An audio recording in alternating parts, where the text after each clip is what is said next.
जी महाशय को ऑफिस लेकर जाऊं। मेरे घर पे ही नहीं है और मेरी किस्मत इतनी फूटी हुई क्यों है? आपने मेरी शादी इस गधे से क्यों कराई है? શું કરે છે? तुझे ऊपर जाने की बहुत जल्दी है? ऊपर जाने की? नहीं, बिल्कुल नहीं।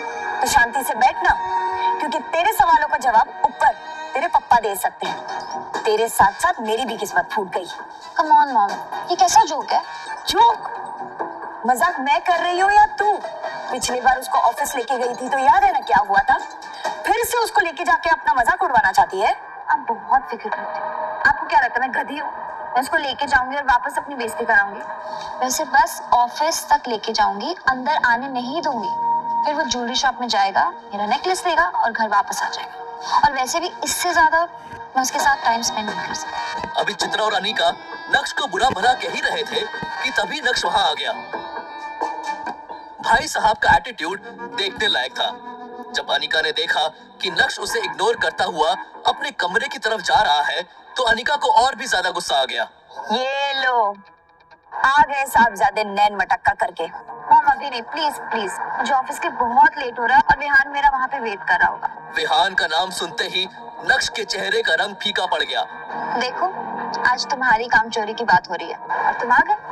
मैं तुम्हें आखिरी मौका दे रही हूँ। तुम मेरे साथ ऑफिस चलो, उसके बाद ज्वेलर शॉप से मेरा सेट उठाना और फिर घर वापस आ जाओ। देख क्या रहे हो? चलो अब, तुम्हारी वजह से ऑलरेडी मुझे बहुत लेट हो गया।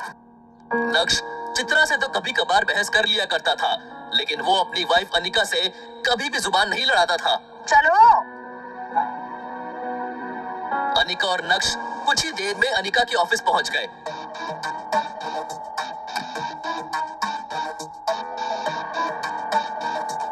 अनीका जब अपने कैबिन में पहुंची तो उसका दोस्त और बिजनेस पार्टनर विहान बजाज पहले ही वहां बैठा उसका इंतजार कर रहा था।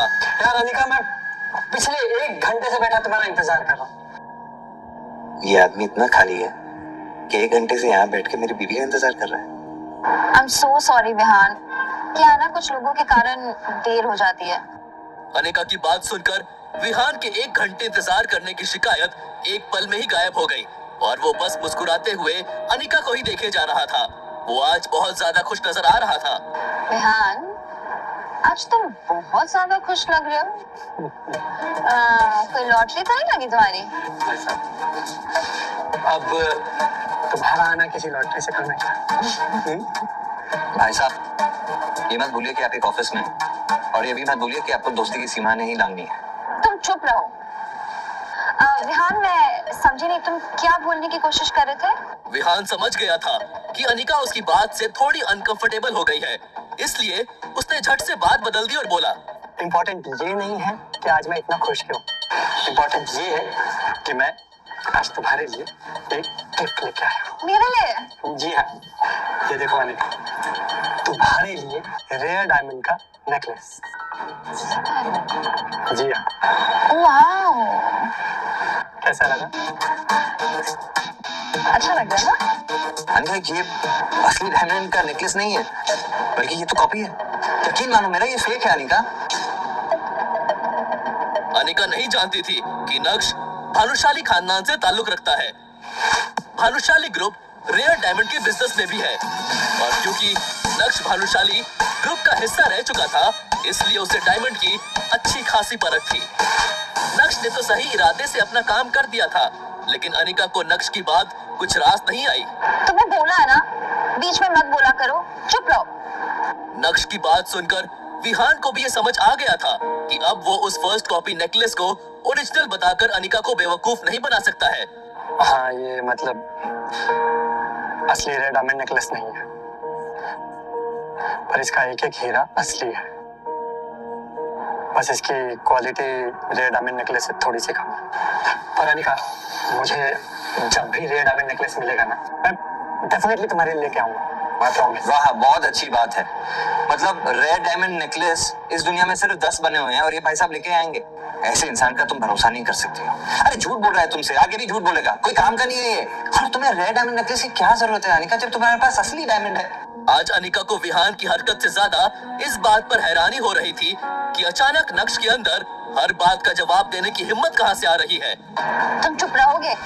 नक्श के मुंह खोलने से पहले विहान को लगा था कि अनिका नेकलेस देखते ही उसके प्यार में पागल हो जाएगी। आखिर वो उसे कोई छोटी चीज नहीं, डायमंड का हार दे रहा था। अब पोल तो उसकी खुल चुकी थी, तो वो करता भी क्या? शांति से चुप बैठने के अलावा उसके पास करने के लिए और कुछ भी नहीं था। पर इस वक्त अनिका के पास विहान को दिलासा देने के अलावा और कोई चारा नहीं था। तो क्या हुआ विहान, अगर ये कम क्वालिटी वाला डायमंड नेकलेस है, ये नॉर्मल सी बात है। अब हर कोई वो रेयर डायमंड वाला नेकलेस तो नहीं खरीद सकता ना। और वैसे भी हमारे देश में ऐसे बस 10 ही हार हैं, और जहाँ तक मुझे याद है उसमें से एक हीरे की नेकलेस की नीलामी हुई थी, और वो डायमंड नेकलेस कहीं 1.5 से 2 के बीच में, 2 करोड़ के बीच में बिका था। किसने खरीदी वो तो मैं नहीं जानती हूँ, पर यहाँ तुम्हें कोई रेयर नेकलेस लाने की जरूरत नहीं है। ये भी बहुत सुंदर है। I really love it. And you know what, मैं इसको बहुत संभाल के अच्छे से रखूंगी। Thank you so much. Anika की बात सुनकर तो विहान के जैसे तोते ही उड़ गए। इस हार को खरीदने में ही उसे पसीना आ गया था। भूल जाओ बेटा विहान, अनिका को इम्प्रेस करने में कंगाल हो जाओगे, कंगाल। वहीं नक्श अनिका को परेशान देखकर अपने किए पर पछताने लगा और सोचने लगा कि इतनी बड़ी बात हो जाने के बाद भी अनिका विहान का साथ दे रही है। लेकिन वो अपनी बदली हुई जिंदगी को इतनी आसानी से अपनी बीवी के सामने नहीं रखना चाहता था। वो अनिका को पाना चाहता था, उसका दिल जीतना चाहता था। अनिका, मैंने आज तक तुम्हें कुछ नहीं कहा, लेकिन आज मैं चुप नहीं बैठूंगा। मैं तुम्हारे लिए रेयर डायमंड नेकलेस लेकर आऊंगा।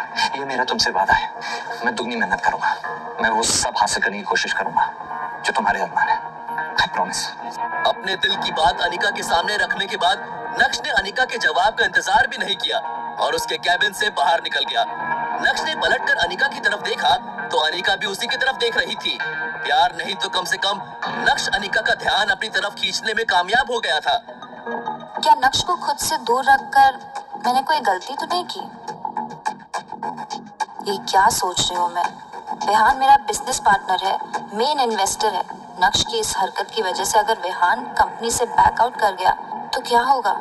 नहीं नहीं, नक्श की वजह से मैं मेरी इतने साल की मेहनत को जायज नहीं जाने दूंगी। मुझे नक्श की नहीं, विहान की जरूरत है। सुबह का समय था और सारे एम्प्लॉयज अपने अपने काम में बिजी थे। लेकिन जब उन्होंने नक्श को कॉन्फिडेंस के साथ बाहर जाते देखा तो सब उसे घूरने लगे थे। कुछ लोगों ने तो अपना काम छोड़कर फुसफुसाना भी शुरू कर दिया था।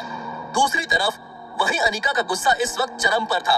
आज पहली बार नक्श ने उसके साथ बदतमीजी की थी, इसलिए वो भी नक्श के पीछे पीछे कैबिन से बाहर आ गई। नक्श, ये क्या पागलपन है? तुम्हें किसने हक दिया कि तुम मुझे ये बेफालतू की सलाह दो? जब भी तुम्हें ऑफिस लाई ना, तुम हमेशा कुछ ना कुछ उल्टा ही करते हो। गलती हो गई मुझसे। गेट लॉस्ट नाउ, जल्दी जा।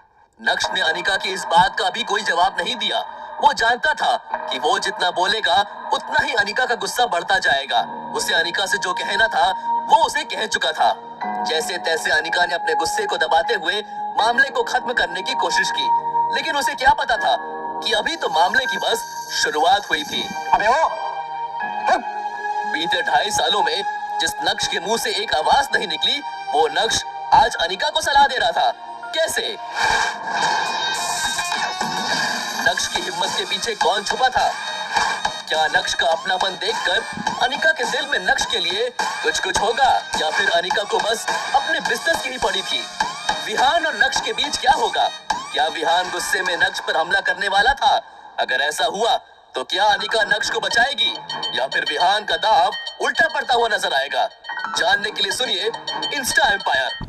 ऐसी ही वीडियो देखने के लिए हमारे चैनल को सब्सक्राइब करें।